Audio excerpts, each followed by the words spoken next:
Blessed is he who comes in the name of Yahuwah.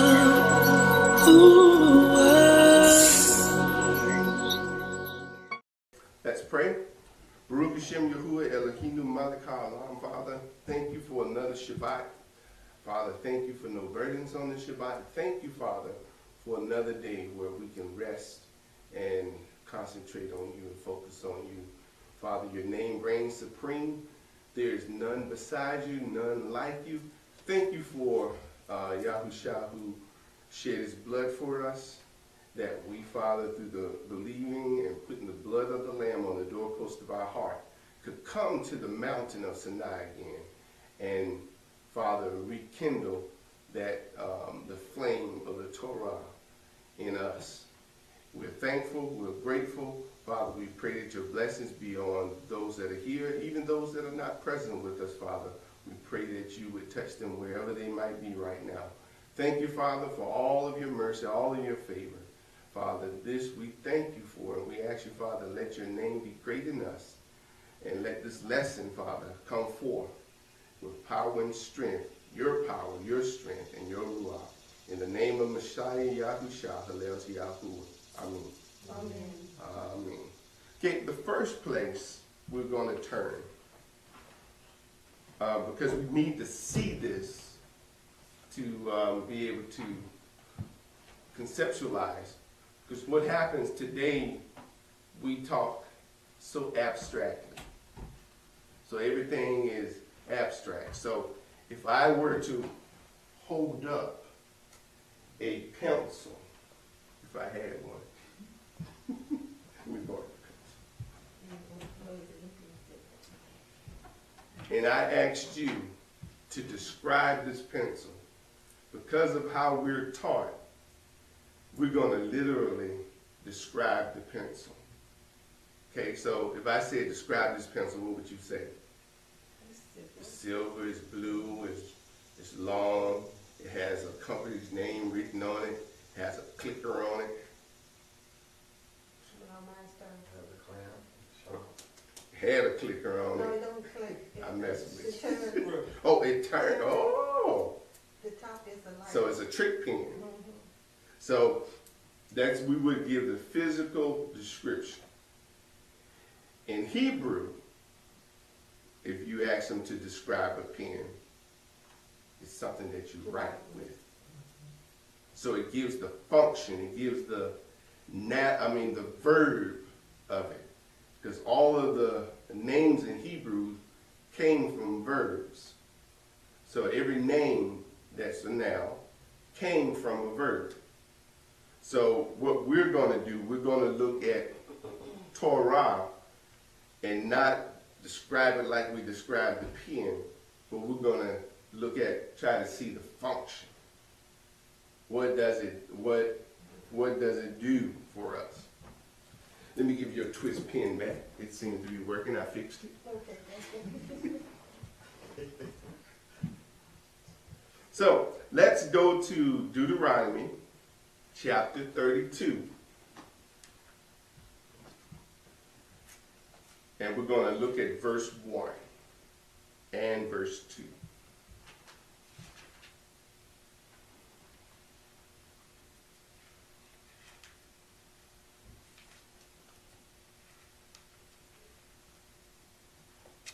Okay, does everyone have it?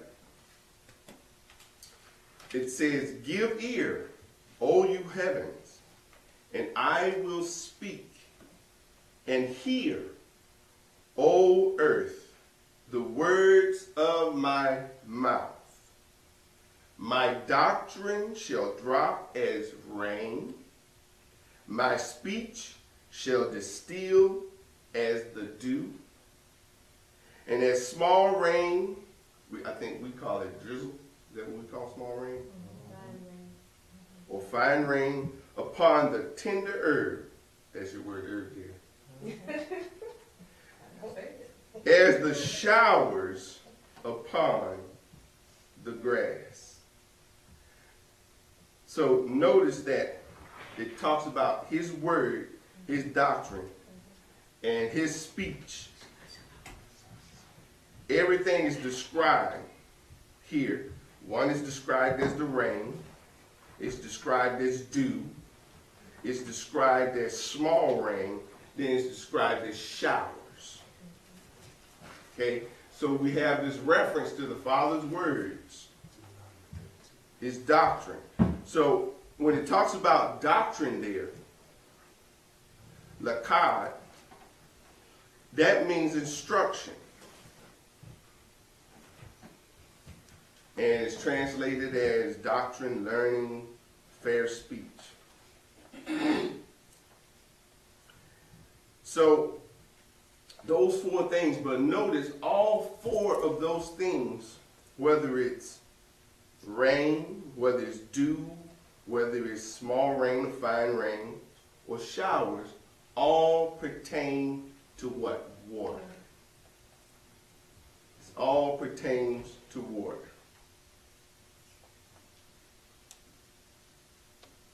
So that's interesting. So we have to keep that in mind. Water. And everybody remember, most of your body is made up of what? Water. And when the earth was first created, where did all the land come up out of? Water. Okay, so let's look at, we'll go to the first place the word Torah is used.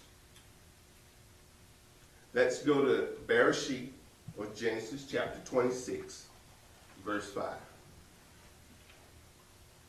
And then we're going to kind of get into the inner workings and just go over some verses where this word is used. Bereshit, or Genesis chapter 26, verse 5. And we just simply, our lesson today is just talking about Torah. Now listen, it says, because that Abraham obeyed my voice, kept my charge, my commandments, my statutes, and my laws. That word translated laws there is the Hebrew word Torah.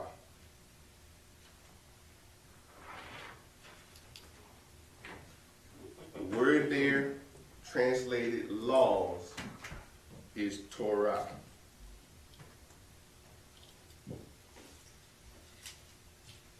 Okay, and the spelling that we're going to use is going to be a tav, a u or vav, a resh, and a hey. Now, Torah is not the root word, so we're going to get the root word here in a minute. But I want to give you a picture of this. So the tav is usually a sign or a mark. Okay, what does the vav or the u, what picture is that in ancient paleo? Something used to secure. Okay. It's a tent peg. Resh, remember the resh is shaped like this? You know, I'm not trying to do the Egyptian lover thing. The resh is shaped. It is the back of your head, or your head. Then finally we have a hay. The hay is a man standing with his hands raised. It means behold.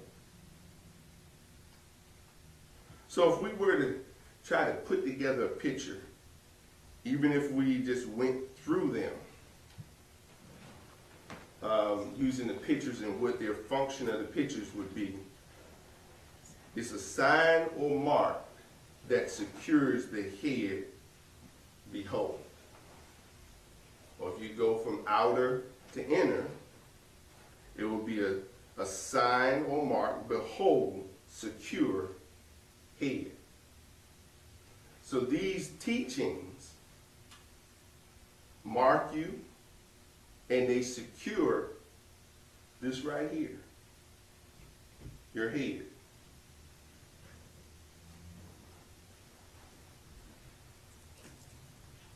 So does the Torah not separate us from everybody else? It's a sign or a mark of his people. Those that do his feast days, keep his commandments. Sabbath is a sign or a mark. Even the circumcision was a part of the covenant, was a sign or a mark. And when you did these things that were commanded in the Torah, what is his instructions, and you behold them, you're looking at them, because if you see a man with his hands raised, you're going to be looking at him. It really secures your head. Because the Father's judgments, his instructions are the only instructions that's going to put us in a place that's acceptable to him.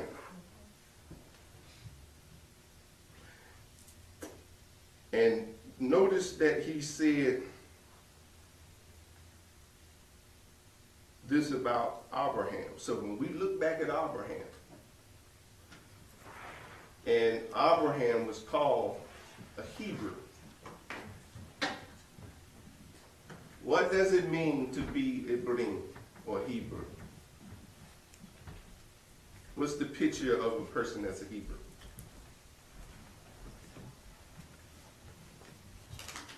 The picture? Yeah, what's the picture? You're crossing over from death unto life. So when you start looking at Abraham, when you look at the Israelites, when they came out of Egypt, all of them, Abraham, when the Father called him, he passed over from death unto life. There's no life without the Father's instructions. But with his instructions, there is life. Okay, when they were in Egypt, they were often referred to as Hebrew. And what happened to them? They passed from death. Egypt was a picture of sin. And what happens in sin? Sin, the soul that sinneth shall surely die. It's a picture of death. So when they came out, they crossed the Red Sea, crossed over. And when they got to the other side, it's a picture of life, because on the other side, they received the Father's instructions at Mount Sinai. Okay, and I'm glad you're here, brother. You're going to help me out this morning. Okay, the word Torah, we said is a tav, which means sign, a u or a vav, which means tent peg, a resh, which means head, and a hey, which means behold. So if you get a picture there again, it's a sign or mark that we behold that secures our head. So it's his instructions. But it comes from another word that's Yarah. Okay, that's Y-A-R-A-H. That's the root word. Now, remember we read in Deuteronomy 32, verse 1 and 2, and I'll read it again for those that weren't here. Give ear, O ye heavens, and I will speak. Hear, O earth, the words of my mouth. My doctrine shall drop as rain. My speech shall distill as dew, and as fine or small rain upon tender herbs, and as showers upon the grass. The word Yerah, which Torah comes from, means to flow as water, i.e. to rain. And it also can mean to lay out or throw, especially an arrow to shoot.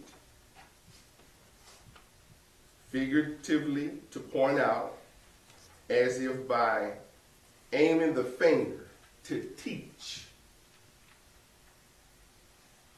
So when you look this up, you get the same thing when you look up in the etymological dictionary of biblical Hebrew. It means to cast or shoot. The first definition, to cast, to shoot a target, is the second, overthrowing by proxy, and impeding early rain. So Yerah is a yod. Anybody remember what a yod is? Hand, arm. How about we got it again, a resh, back of the head, or the head, and then a hay, the hole. Now, has anyone ever shot a bow and arrow?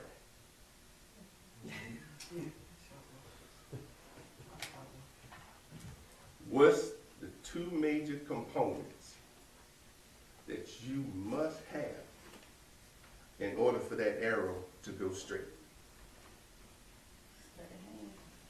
Your hand, because your arms and your hands pull the string back,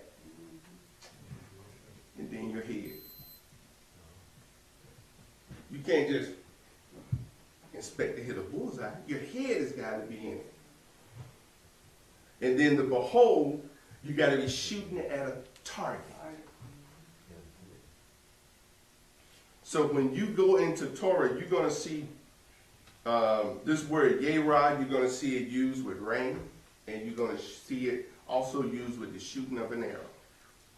Now, I had an interesting person send me a picture of a deer. Wasn't a real deer. And they showed, in the picture, they showed they had hit the target. Right in the circles. It had a circle on it, the deer, where it was right on the heart. I guess it was the heart. And in that circle was, couldn't count the arrows, but it looked like quite a few arrows. And the comments was, I think I'm ready for hunting season. So, what I want to find out from that individual, if they would, what did they have to do in order to perfect that skill of hitting the mark? What's the main component you had to do? Practice. Torah is not something you just hear. It says, be not hearers of the word only, but you got to be doers. You got to practice this. What are our festivals are called rehearsals. Because every year we're rehearsing. And as you rehearse, you should get better, right? Should be. Should improve. But if you never practice, you know how you ever tried to, something that you should have practiced, but you didn't. And then when it came down to performance, you didn't do quite as well. It would be like you not practicing for 5 years, and all of a sudden you want to go out and bow hunt. You might hit a couple of limbs. The deer will probably be galloping away, laughing at you. We just love Daryl. He keeps us alive.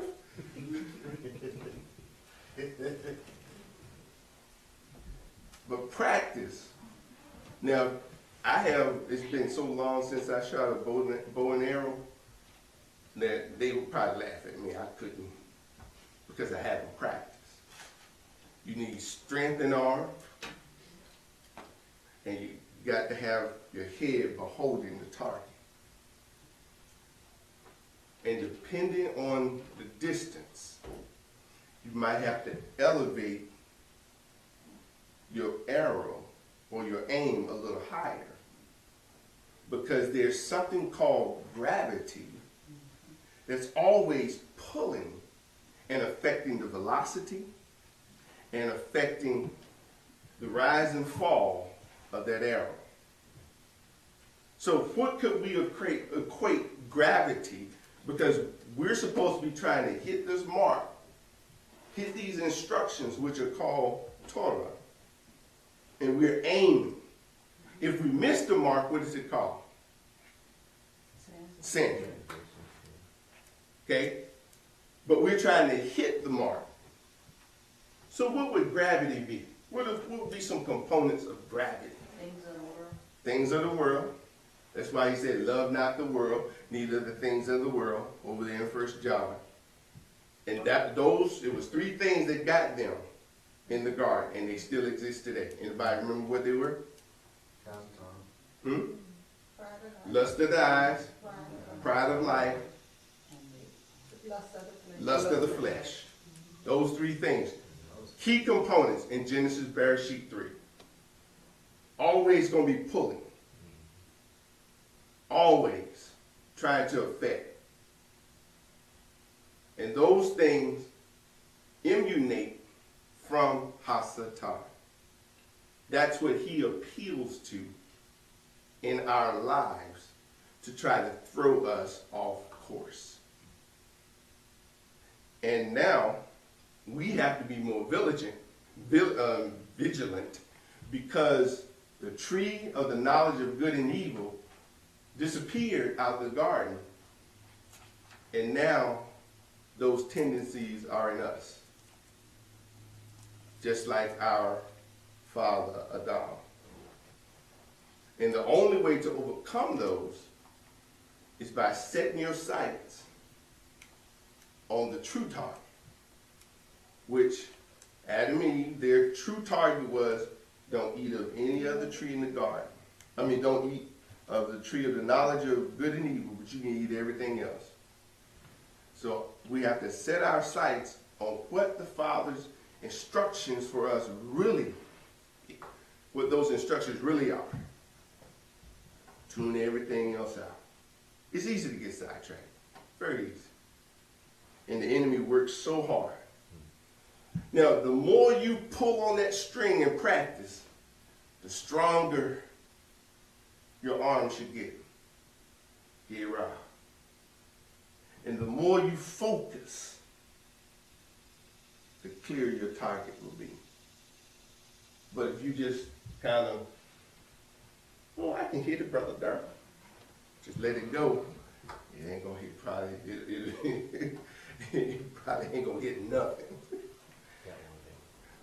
Like winning the lottery.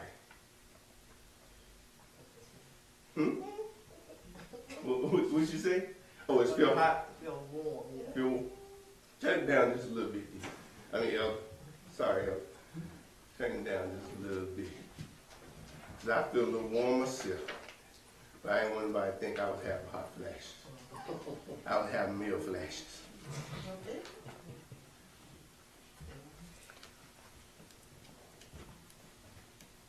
Now, this word Yerah also, not only does it deal with the arrow, because remember, we have to hit the target, it also deals with water. And it's so interesting that the Mashiach said, if you believe on me as the scriptures have said, out of your bellies shall flow rivers of living water. So this water that was being talked about, remember one verse I always misuse, where it says he rains on the just and the unjust. He gives everybody a chance, this rain, this Torah to follow. But there again, it's by choice. So let's go look at some places we see the word Torah. Then we'll look at some that have Nirah, and then we'll look at some of the things that the Mashiach said. So let's go to Exodus chapter 12, verse 49. Because there is a teaching out there that says that there's one law for his people, or the so-called people, and then there's another law for the Gentiles. Some would say that those are the Noahide laws. teaching is quite prevalent. Even the guy that wrote the Creator's Diet, Jordan Rubin, he subscribes to that because he's Jewish. He subscribes to that thought process, that there's one law for the Jews and then the Noahide laws for everybody else. Well, that's true. Yeah, I'm just saying. But I understand you're coming from the standpoint that's them, but when we talk about Israel and how Israel deals, there's one law. So it says, one law shall be to him that is homeborn, and unto the stranger that sojourneth among you. So what does that mean? Anybody that's housed in Israel, whether they're born there or a stranger, same law. It's not you drive 55 and you drive 65. Everybody driving the same speed. Same instructions. Same Torah, because that word law there is Torah. The same instructions. The same target, the same arrow, the same rain for everybody. Okay, let's go to Exodus chapter 13, verse 9.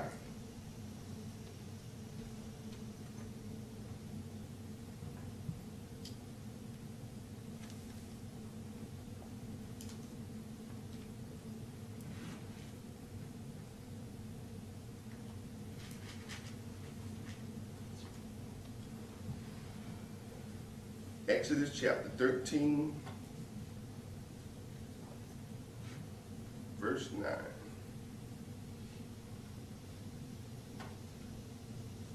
Okay, and it says, and it shall be a sign. Now that particular word there, sign, should be oat. It is. Upon your hands, and for a memorial between thine eyes, that Yahuwah's law, Torah, may be in thy mouth, for with with a strong hand. There's that word hand. What's the word? What's yod? Yod is the when you see the word hand, that's what you're going to see, yod, or yud.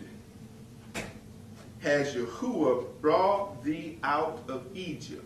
Egypt is a type of bondage or sin. So, this mark. So that's when we talk about, remember we talked about the mark of the beast and different things like that? The Father's people have a mark. And it's the Torah. Remember when we talked about the first letter in the word Torah is a sign or mark. It marks you.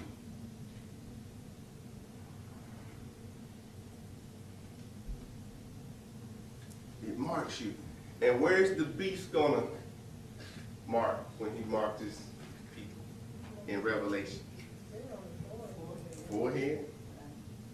What was the other place? Was there a hand? Where did they receive the mark? Somebody find it for us.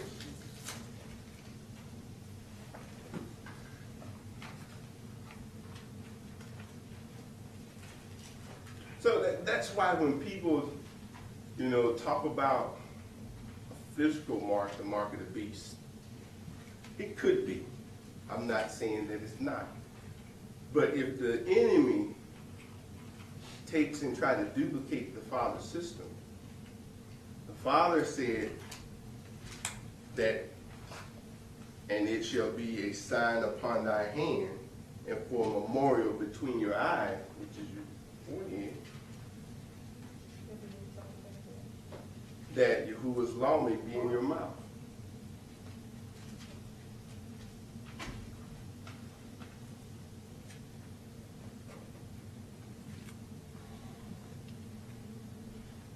Because even a part of the Torah learning is knowing the story of coming out of bondage that we're supposed to teach our children. Because it presents a picture of us coming out of bondage when we leave sin and death behind. Anyone find it?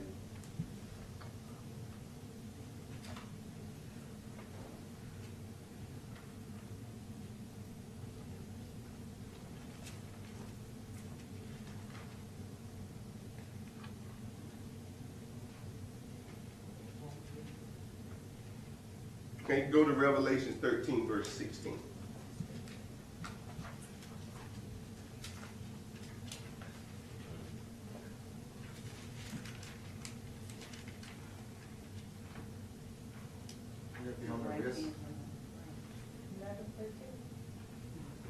Revelation chapter 13, verse 16.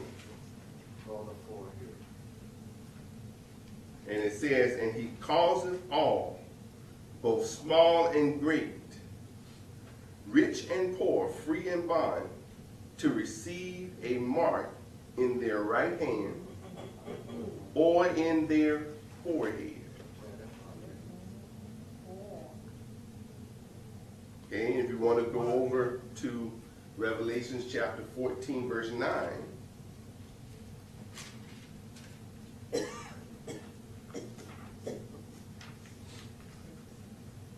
And the third angel or messenger followed them, saying with a loud voice, if any man worship the beast and his image, and receive his mark in his forehead or in his hand, the same shall drink of the wine of the wrath of Elohim, which is poured out without mixture into the cup of his indignation, and he shall be tormented with fire and brimstone in the presence of the set apart angels and messengers, and in the presence of the Lamb. What are people looking today in most of the religious world that follow the teachings of the mark? They're looking for a physical mark. But you know what?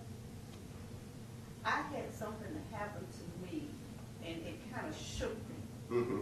I had to go for a test at the hospital. And normally you give your ID and everything will come up on the screen. Mm-hmm.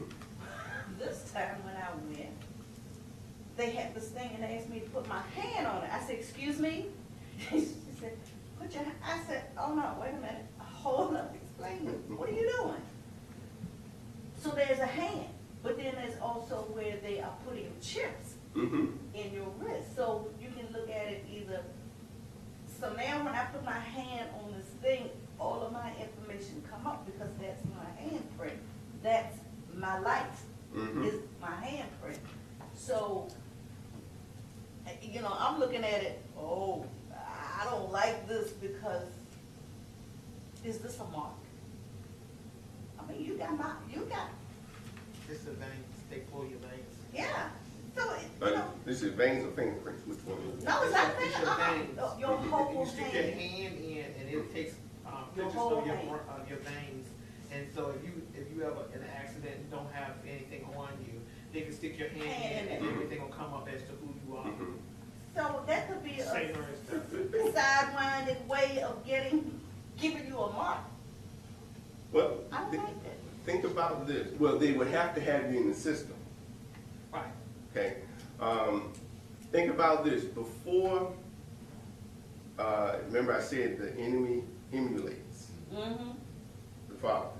Okay. Abraham believed the Father, started walking in the commandments. Then, towards the end of his life, there was a physical mark, circumcision. Yeah, I've read reports, and you know, so I'll say this: I think it's going to be synonymous. A person's heart is going to be given to a certain system for them to receive certain trademarks of that system. So if they tell you, okay, in order for you to receive health care, for you to receive this, you gotta subscribe to this particular religion, blah, blah, blah, so forth, so on. And if you don't, you can't eat, you can't receive medical attention, you can't get this, you can't get this, you can't buy or sell. And then you go ahead and receive whatever physical mark. By accepting, your mind is already transformed into that system by accepting it. Right, that's right. So the mark is just an outward sign of what you already have on the inside. But someone that is true to it would rather die than to get any type of mark because they don't subscribe to that system. It's already there, because look at where we're at now with different social things that are now becoming more acceptable. So that could be a part of the mark. Now the technology, Ms. Grace, out here is tremendous. It is, and it's scary. The RFID chips, they say they've been putting them in our fillings. They've been secretly implanting them in us without our knowledge so that they can track us. They're already in your car tires. They're already in your clothes tags. There's enough of these numbers that they could, because I worked in logistics, they said that they could literally have a tag for every piece of sand on the beach and be able to track it. It's called nanotechnology. It's super small. And then I read somewhere, I'm trying to remember where, that what they are moving toward is that when you go to purchase anywhere, that all you need to do is run your hand across the scanner, and it automatically takes stuff out of your checking account or from your whatever. And I'm like, oh, so when I stuck my hand in that thing, it didn't set with me. It did not set with me because I'm like, okay, what's going on? This is too much. This is just too much. I don't like it. But this is what it's coming to. And you can deny doing it. St. Mary's is the first one it is on all St. Mary's hospitals are doing. But the one that started was Memorial Regional. If you go in there at all, they're gonna actually put your hand in there and they set you up. And unless you ask, you're gonna be put up, you're gonna be set up. Well, I told the lady that I should take my ID. I said, everything is right here. You don't need to put my hand on that. I was very adamant. So you did refuse? But she didn't do it enough. Oh, really? What did they say? She said, well, no, this is what we're doing, and I need you to put your hand on that. So I'm sitting there with Tiara. I said, Tiara. She said, man, I don't like it either. She said, but it's okay for right now. I wasn't comfortable with it at all. I was not comfortable. See, there's a lot of things that are being implemented. Has anybody received a driver's license lately? You can't smile. And of course you know why that is, for face recognition. They're putting all of that in a database. So you could be walking through the city and their cameras can zoom in on you and identify who you are. What I was saying about like your clothes and your tracking, even your money in your pocket, all has RFID in it. So when you go past these readers, the readers can read what you have, the clothes you're wearing, and if they wanted to, they could track it down from where you bought it from. Well, me and Joe was watching Person of Interest, and I was like, when we first started watching, I said, really, you can think that That's true. It's true what they're doing, and they're giving you an insight as to what they're doing.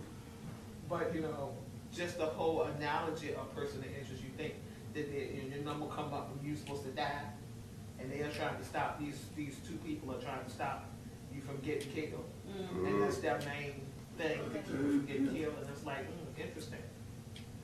How do they know your number? But some machine, and now it's taking a whole new twist because now an evil person knows about the machine as well. So they're fighting it, and I was like, really, this is weird. I can't admit it anymore. Because it's true, and we might as well Accept it. because I'm not gonna say accept it, but it's a thing that is going to be. Now, what we do with it and how we handle it, now, that's a different question. Yeah, That's there's a a different couple of- scenario altogether, how we gonna deal with it. Well, there's a couple of TV programs that, when I was watching, I got that sense that this was something that Father was allowing us to know that was happening, because Legends is another one. That, you know that this kind of stuff is going on. We may not be centrally involved, but you know. Oh, it's happening. Yeah, it's happening. Yeah, all these Okay. science fiction pictures they have out here, they're not science fiction. So keep in mind that this is why it's so important for us to have a mark in our hands and in our forehead. But it's not the enemy's mark, it's the Father's mark. That's keeping his Shabbats, keeping his festivals, observing all his instructions. Because when it rains, think about this, when it rains, you can't choose what drop falls on you. That's true, true. That is so true. When it rains, you have to just take what falls on you and just say, I'm wet. Just let it. I had a picture of Flashdance right there, but I think it was Flashdance. Yes, it's like. You can't choose. It's going to touch. If it's true rain. See, and notice when you go back to Deuteronomy 32, there were different types. Dew falls in the morning. There was a shower. Then there was rain. Could be associated with whether it's a thunderstorm or whatever. But it keeps you constantly soaked. Keeps you saturated with water.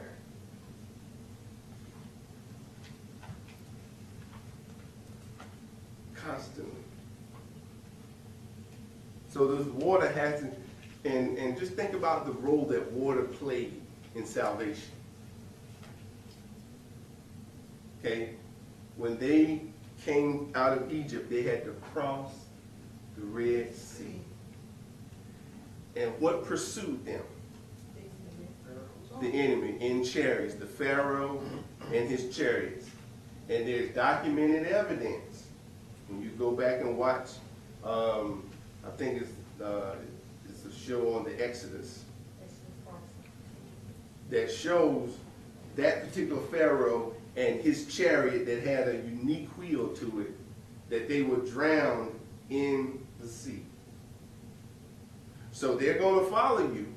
When you're trying to escape, get away from sin, get out of bondage, it's going to follow you. But when you go through the water, that water washes it away. Keep in mind what Kepha said. He said, water does now save.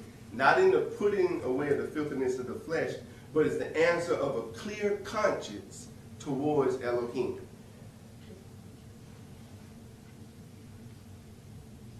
So the past, that conscious past, is gone, and you have to let it go. That's a part of the rain. Because the rain replenishes the sea. It's a cycle. It replenishes the ocean. It falls down from the mountains and flows down. It replenishes everything. I tell you, the way the Father pictures this stuff is just so awesome. Go to Exodus. Hallelujah. Exodus 16, verse 28.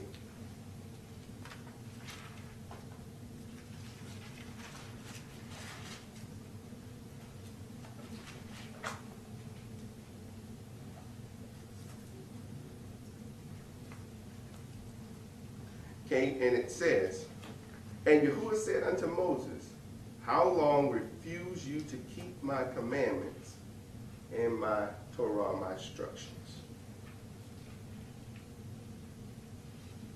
Go to Exodus, and this is the last one we're doing, Exodus, chapter 18, verse 20.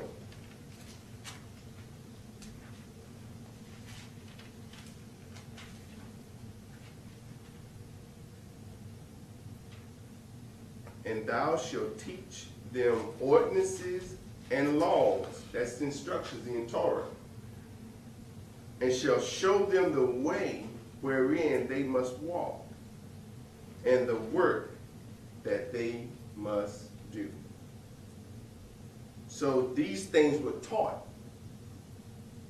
Okay, when the different things that pertain to the Father's law, Moses taught the people, and then after that, after they were initially taught, then it went on. The priesthood was responsible for teaching the people and for executing and judging.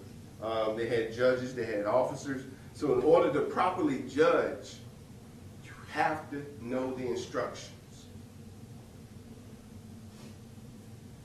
And you had to have such a love for these instructions that money couldn't buy it.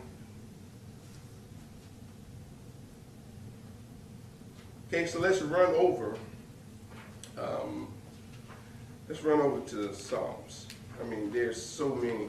I'll post these online and email those that would like a copy, because it's quite a few. It's not too many, but let's go to Psalms 1, verse 2.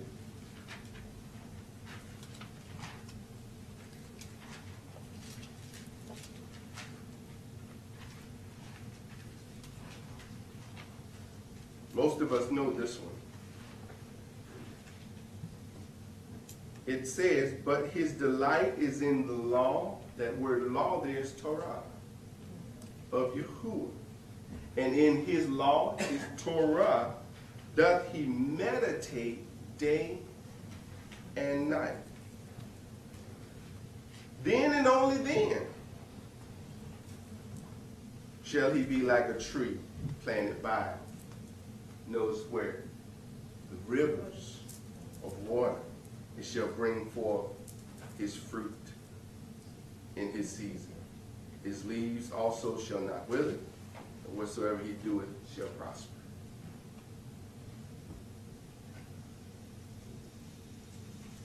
Okay, let's look at Psalms 19, verse 7.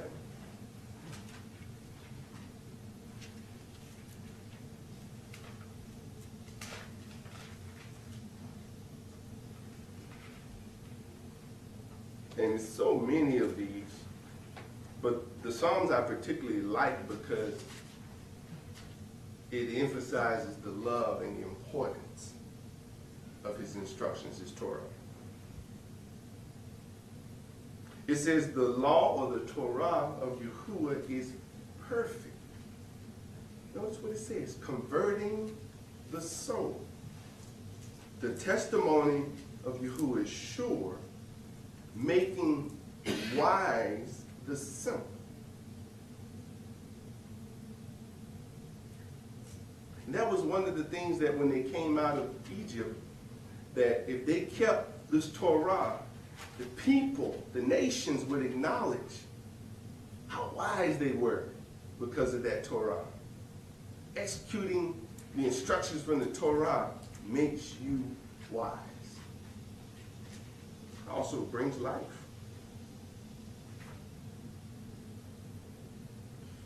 Let's see.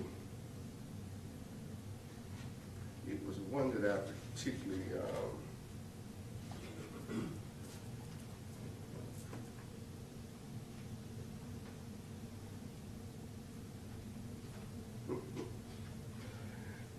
let's go to Psalms 119, verse 70.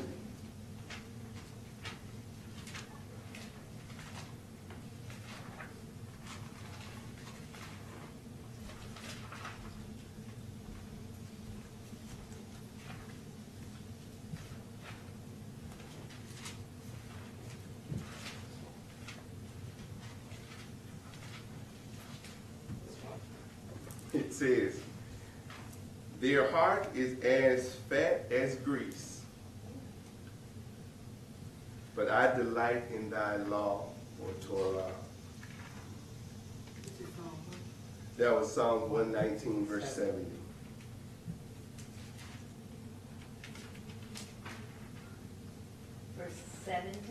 70. I mean, Psalms 119 has just has so many. It's just wonderful. We'll do 2 more in Psalms. Let's go to Psalms 119, verse 163, and we'll look at 165.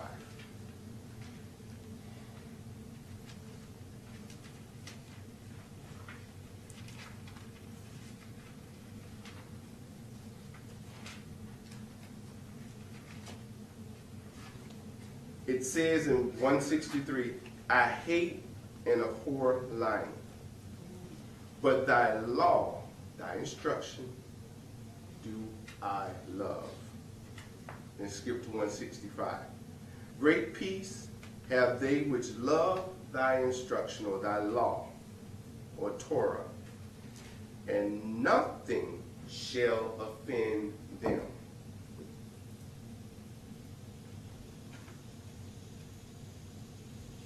Okay, now go to Proverbs chapter 3, verse 1.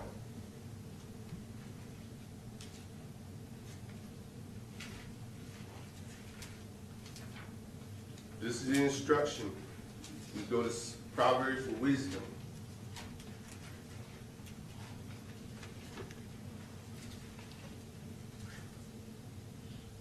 It says, my son, forget not my law, that word is Torah, but let thy heart keep my commandments.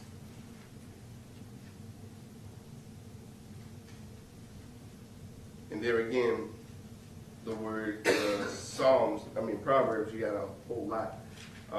One that's particularly interesting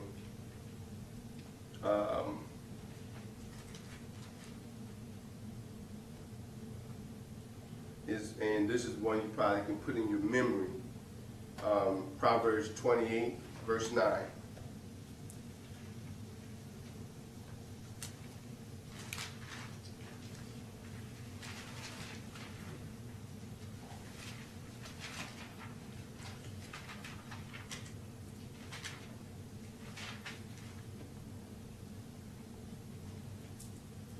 It says, he that turneth away his ear from hearing the Torah, or the law, even his prayer shall be abomination. Because how does this whole process start? Faith cometh by hearing, and hearing by the word of Elohim. So if you turn your ear away, you can't have faith. If you don't listen to his instruction, see, faith is just not going out here and abstractly believing, I have faith the Father is going to give me this and give me that. Faith is grounded in following his instructions. That's where faith is grounded. So when you see when you read Hebrews chapter 11, it talks about all the people, fathers of faith, if you want to call them that were given mention. You go back and analyze their lives. Their lives were grounded in following his instructions. Didn't matter what people thought, or people's opinions, or people's feelings, all that, just following his instructions. They had their focus. Remember what it is? You're focusing. That head is in there, and you got your aim on that target. That is the foundation. That is the root. That's the root word, Yerah, for Torah. The Yod, the Resh, and the Hey. Your arm, it's got that bow. You got that arm, you developed it, you got it lined up, your head's in there, and you're beholding that target. You're letting go of that arrow. That's why we're going over to Yerah now. We're going to look at some of the places in translations for the root word, because your head has got to be in the game. Now, to one of the one of the places that's good, let's go to Exodus chapter 4, verse 12.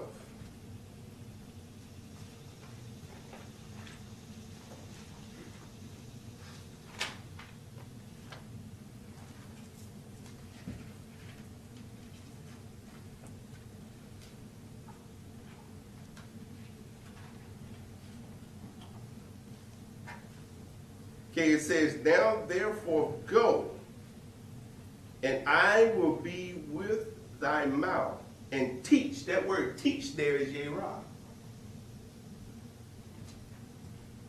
Thee what thou shalt say. Now, do we see this in the New Testament? Yes, we do. Take no thought for what you will say, for it will be given to you in that hour. Didn't he tell his disciples that? Sometimes we try to rehearse, play things out, instead of, Father, put the words in my mouth. You know I'm about to kill him, but give me the word. I'm saying if we relied on it. See, Torah will cause you to process your feelings, your emotions, your thoughts through his instructions. Doesn't say you won't feel anger. Be angry and sin not. Okay? If you process them through Torah, you won't sin. But if you just let them sit there, you're going to hurt somebody. Because what does it do? It builds. It builds like a pressure cooker. You can only take so much. It's going to explode sooner or later.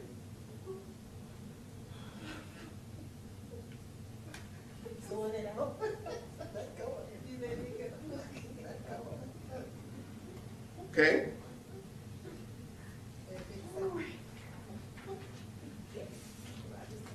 Let's look at verse 15 in the same chapter.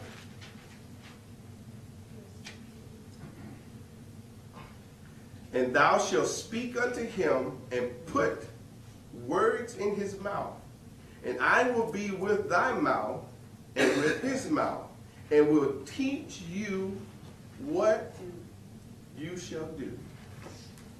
Now, this is what he was going to Pharaoh. So when Moses and Aaron went to Pharaoh, they didn't just say what they wanted to say. They gave back the Father's instructions. Did the Pharaoh try to change the instructions? Yes, he did. When he went and said, the people, the animals, the children, the women, everybody have to go.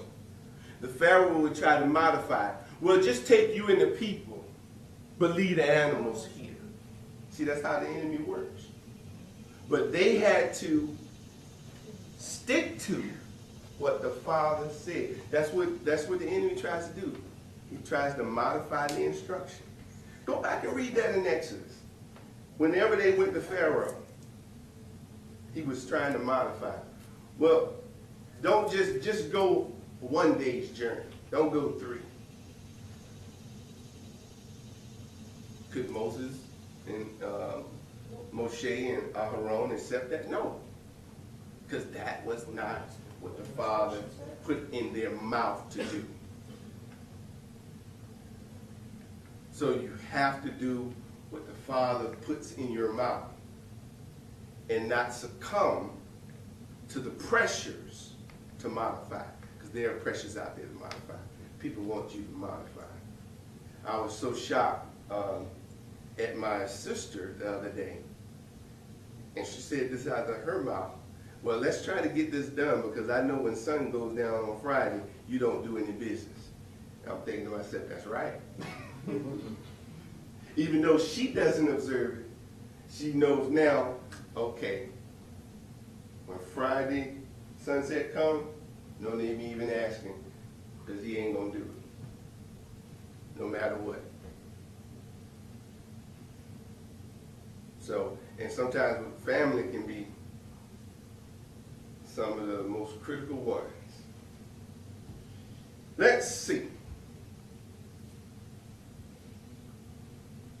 Look at Exodus 15, verse 25.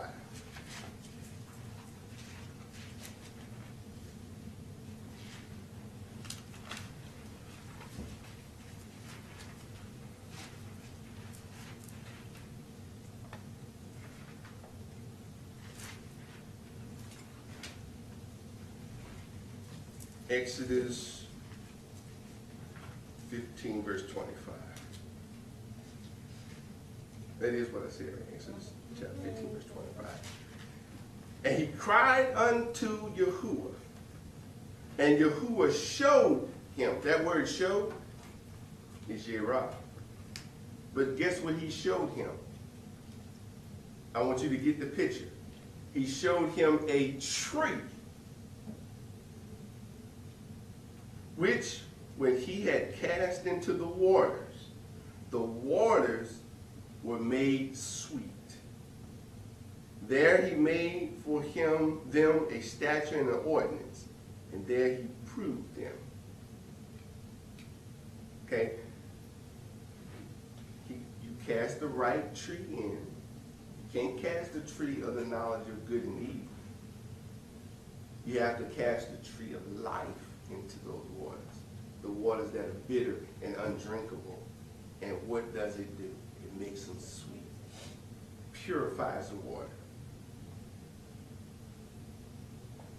Okay, most of the places here that you're going to see in Exodus, Leviticus or Genesis or Deuteronomy, are going to translate Yerah as teach. So I wanted to give you a few places as time is moving on where it talks about, it gives a different perspective. So let's go to 1 Samuel chapter 20, verse 20.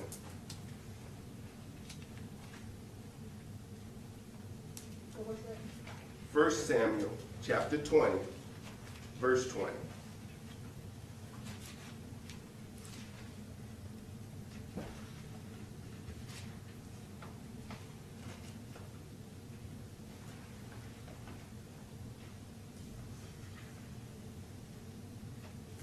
It says, and I will Yerah, or shoot 3 arrows at the side thereof, as though I shot at a mark. So there is translated as shoot because you're shooting arrows.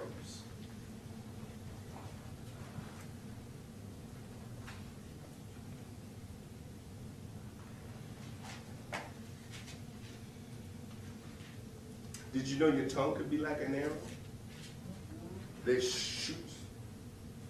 Before? Notice what James said. This just came to me. James talked about your tongue. He said, how can bitter and sweet water flow out the same fountain? So it's a mixture of that water for Yerah. But your tongue can also shoot forth like an arrow. And in your tongue can have on the tip, it can have life, it can have death. Blessings and curses. Let's go to Job chapter 6, verse 24.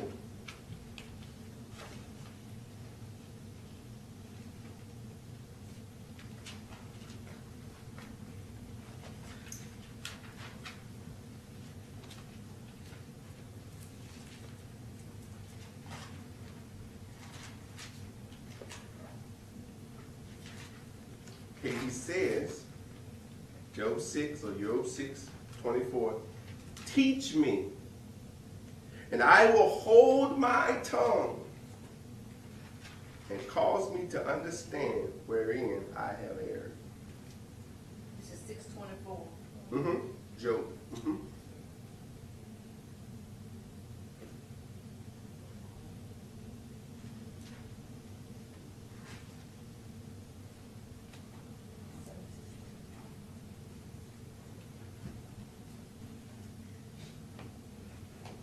Okay, let's look at Psalms, chapter 64, the 64th division, however you want to say it, verse 7.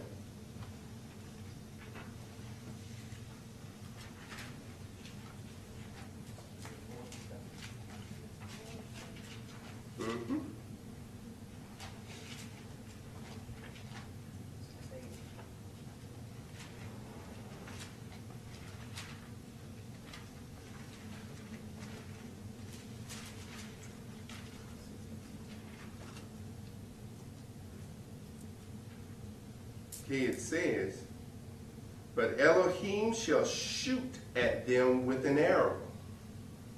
Suddenly shall they be wounded. Now, isn't that something how he's going to shoot at them with an arrow?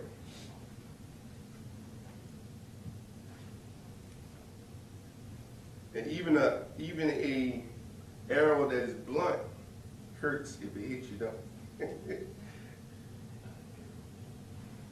You see? Like the arrow teeth. So it could have just doesn't even have to have a sharp point on it. And that arrow, even if it has a flat head, when it hits, it's going to hurt. Now, I want to just give a picture because that you can see. Because what does an arrow does? It pierces, right?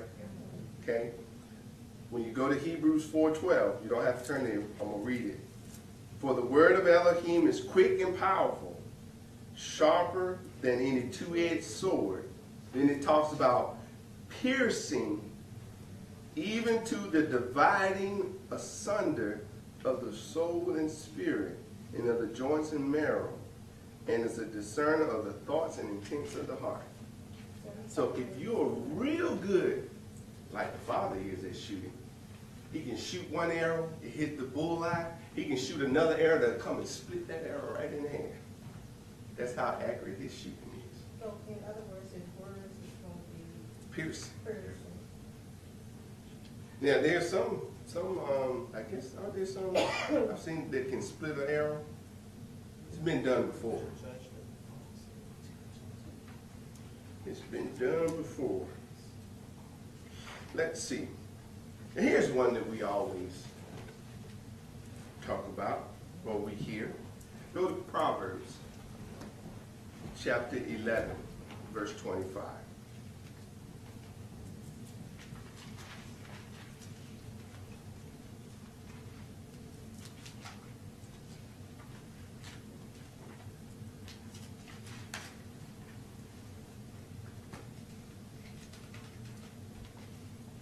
It says, the liberal soul shall be made fat, and he that watereth shall be watered. That word watered is Yerah, also himself. So just for the last few moments, most of you know in John, or Yohanan chapter 4, when he went by the well and a woman came by and they talked about the living water. This living water that he gave her, if she believed it, then this living water would give life. Now, just in case you wanted to know where the he that believeth on me, as the scriptures has said, out of his belly shall flow rivers of living water. That's in John chapter 7, verse 38.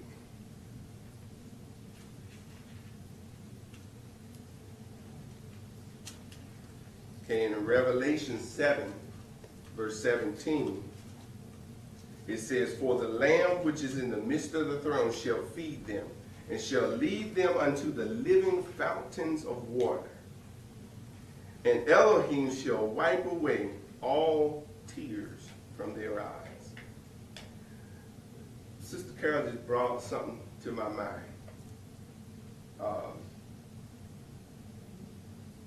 It's a good thing, okay? And this is what we cannot do.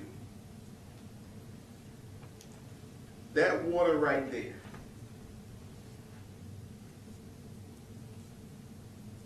is it mineral enriched?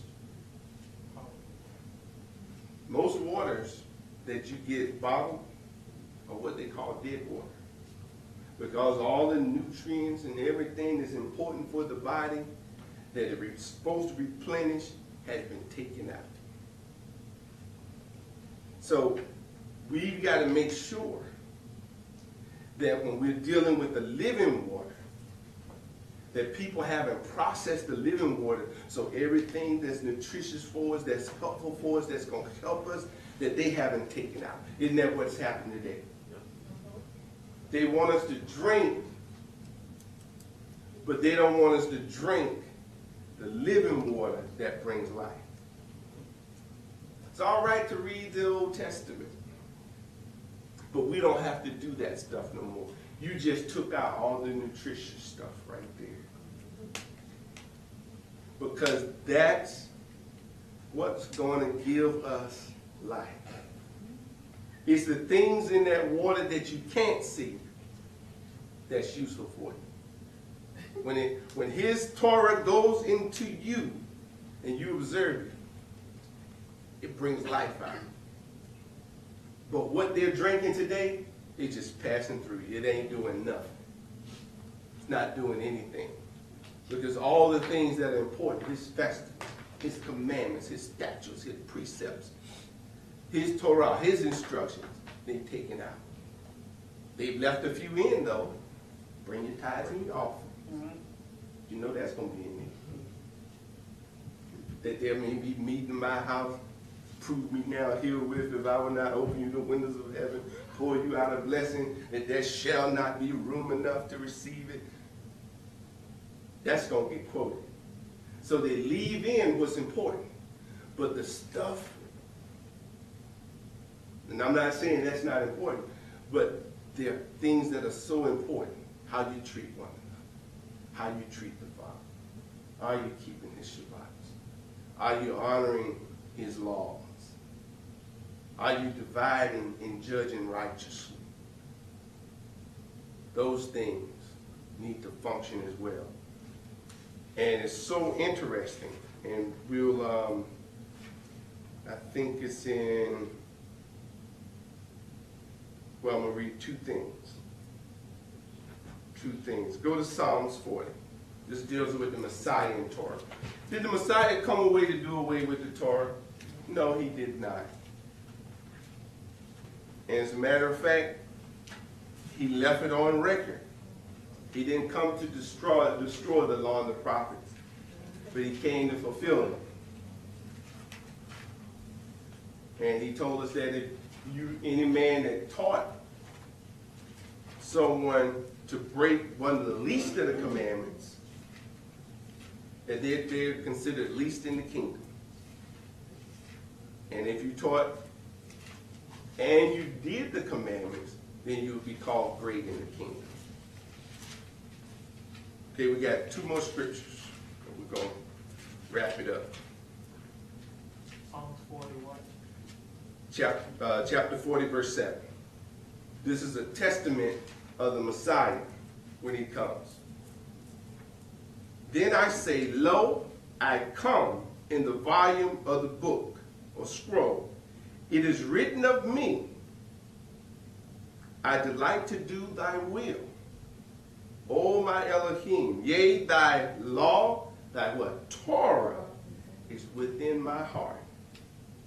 I have preached righteousness in the great congregation. Lo, I have not refrained my lips, O Yahuwah. Thou knowest. I have not hid thy righteousness in my heart. I have declared thy faithfulness and thy salvation. I have not concealed thy loving kindness, thy truth from thy great congregation. Then the last place we're going to go. Now that's a testament of what the Messiah would do when he came. He didn't do away with Torah. He preached the same thing that's in Torah. Yes, he did. He didn't deviate from it. Then some things he added clarification because he was the word. Because people will often, when it says, love thy neighbor as thyself, he had to put some commentary notes on that. Because some people, if they love them as they don't love themselves, so how they gonna love you? So he had to switch it and say, a new commandment I give you, that you love one another as I have loved you. No greater love than a man have than this, than he that laid down his life for a friend. So let's go to Malachi.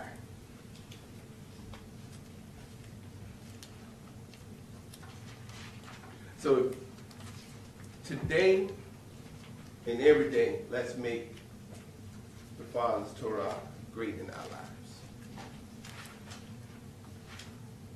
Chapter 4, verse 4. Malachi chapter 4, verse 4.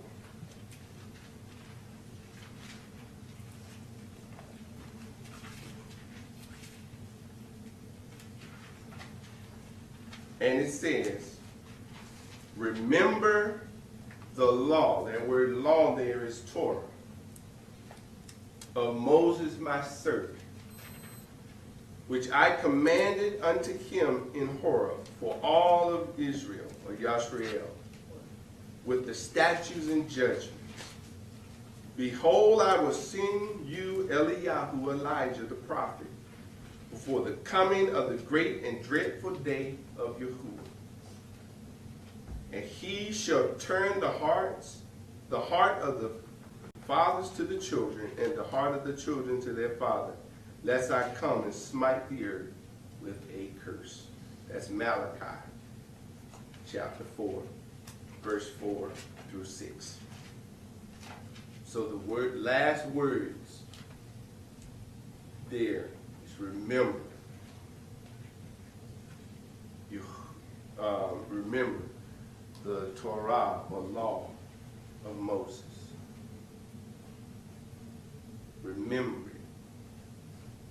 So to remember is just not to have a mental note, but when you're remembering something, zakah, you're actually standing on behalf of it, defending it, observing it. It's not just a mental note. So I will, I will, by tomorrow, I will have the notes for those. I'll turn it into a PDF. Had a few more things I wanted to put on here before I send them out. But I'll send, I think I need your email. Just to make sure. You can text it to me. Just how important. Keep in mind the Torah is a sign or mark that we behold that secures our head. That's going from the first letter to the last letter, and then the two inner letters. Okay, the top, sign or mark, the last letter is a man with his hands raised, behold. Then you come back to the Vav, which is a tent peg, it secures, and then the resh, our head. That's what Torah does. And where it comes from is Yerah. It's that arrow, your arm. Think about what the Father did, what he did. He said, with his mighty hand, he brought us out. Who was the hand of Elohim? The Mashiach. It even says he sits on, which is figurative. He sits on the right hand. He's the one in power. And all of this is contained within us. We have been privileged. It is a privilege. It is an honor to walk in this understanding. No one here deserves it. But I'm grateful to the Father that he found me and allowed my heart to be in a place to accept his Torah. For some people he's found, but their hearts still haven't turned to hear. Their ears will not hear. But I'm just glad he allowed me. I can't speak for you. I can only speak for me in this instance. My gratefulness to him. because I can still be on that wide and narrow road, that broad road that leads to death. So, any comments, any questions?